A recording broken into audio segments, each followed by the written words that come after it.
Ladies and gentlemen, I want to begin this video by asking you a question. Do you think Moses Masika Wetangula and Musalia Mudavadi can pull the kind of crowd which Edwin Sifuna pulled today in Trans Nzoia? Can they? Munaniona vizuri.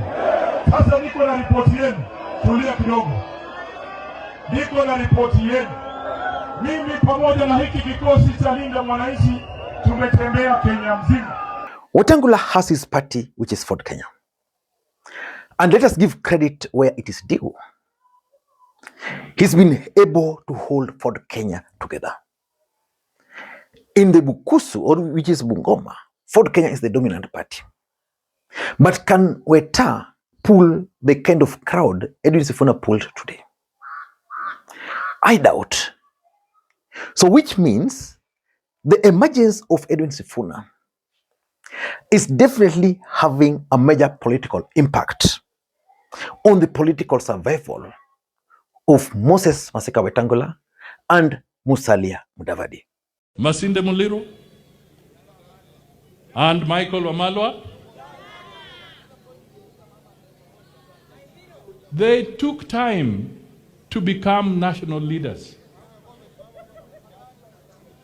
It was not like instant coffee ya jioni kahawa kwa mkahawa. Ilichukua muda, wakijengwa ndio wakafika kiwango kile. Today the two were actually shamed. Tomorrow they will be humiliated. Because let us look at it critically.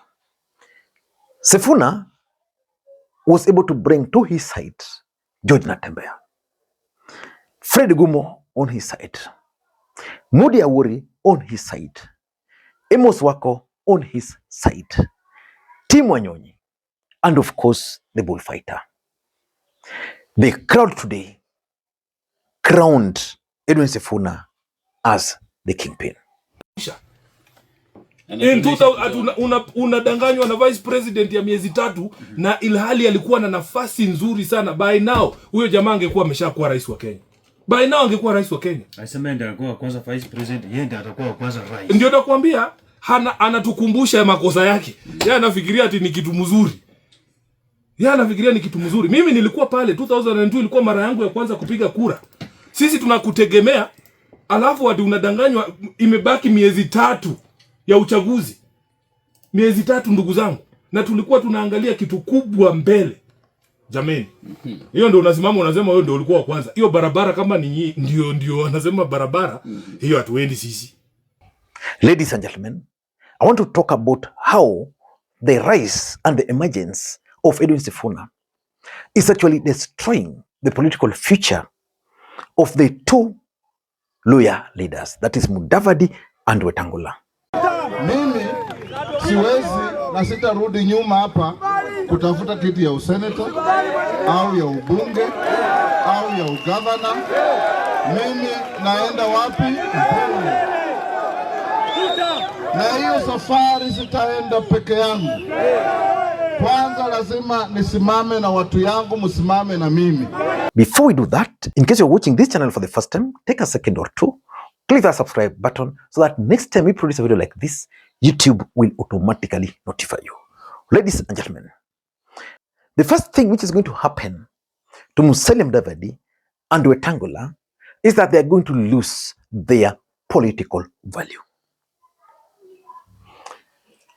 Wetangula is credited for tilting the equation in favor of President William Ruto during the last election. Give him that. Over 200,000 votes. If Raila Odinga had not kicked him out, probably Raila would have been the president. So he had a value which William Ruto was looking for. For Mudavadi, I don't think William Ruto wanted Mudavadi in the last election. For Mudavadi, I don't think William Ruto wanted Mudavadi because of numbers. But he wanted Mudavadi for two things. For the perceptual value of politics, because having Mudavadi, a big guy from the Luhya Nation, and Weta, perceptionally, it was sending a signal. But importantly, I think the idea of bringing Mudavadi was to also bring other politicians who are not comfortable with Ruto, but at least they saw Mudavadi. In fact, the target was most of those moneyed KANU guys. Sasa Bishop, wakati nilisimama kuwa rais wa Jamhuri ya Kenya, sasa nikapata hapa yule Jeremiah Kioni alikuwa rafiki yangu na bado ni rafiki yangu hata mpaka wa leo, akakuwa running mate wangu. Sijui polling station yake iko karibu hapa. Sasa wakaniambia kwa gazeti kwamba inaonekana hata running mate wako hakukupigia kura. Lakini mimi nikasema hapana, hii maneno kwani ni kweli? Leo nimekuja kujionea. After today, their value was going. After today and tomorrow, their value will definitely go down. Because Weta will be asked during the negotiations, these are asked questions which are being asked. Where are your numbers? Mudavadi even is worse. He doesn't even have a party. His MP was elected on the president's party. So these guys are going to lose their political value completely. And I know for sure that William Ruto will have to look elsewhere to replace them. In fact, the position of the Speaker of the National Assembly and the Prime Cabinet Secretary, William Ruto will be able to negotiate with them, regardless of whether Weta is still the Speaker or not, regardless of whether Mudavadi is still the Prime Cabinet Secretary. So this value, their values down, kabisa. Number two, and this is something which should worry them. Very soon, they will start seeing their allies moving away from them. They are going to be isolated. They are going to remain like that. If you look at Wetangula, Majimbo Kalasinga, the Kabushai member of parliament, was his close ally. Currently family in Linda Wananchi. I can tell you for sure that most of these leaders, Pro-Weta and Mudavadi, are just there because probably there's a benefit they're getting from the president. Or there's the fear that, you know, if they bolt out, Mudavadi and Weta might still have sway. But very soon they will realize that Weta and Mudavadi no longer control the masses. They will leave them.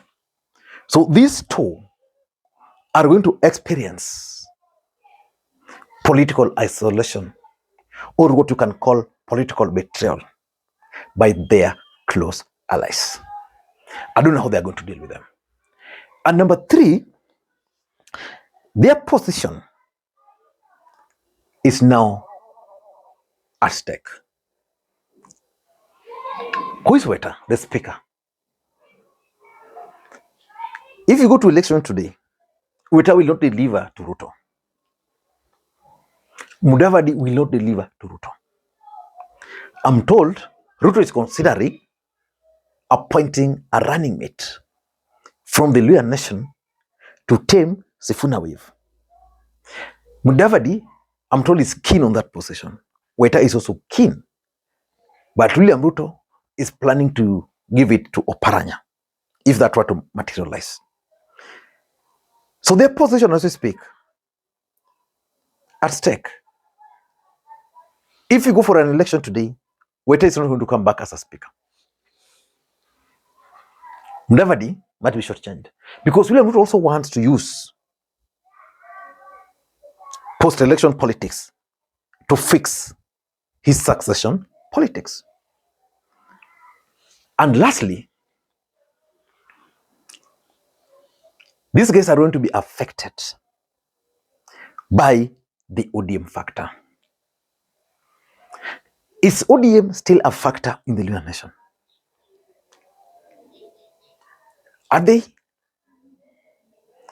ODM is planning to reactivate their networks. Oparanya is being empowered, and anybody who has eyes, you should have seen Oparanya has started moving across.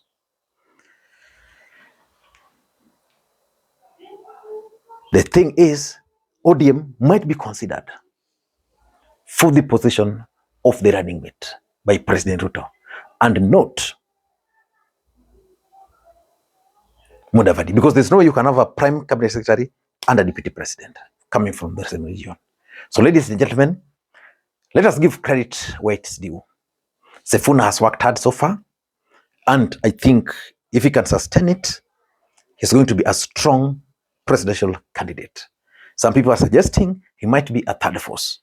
But for me, I think if elections were held, he's likely to be number 2, if not number 1. Until next time, Makwiny.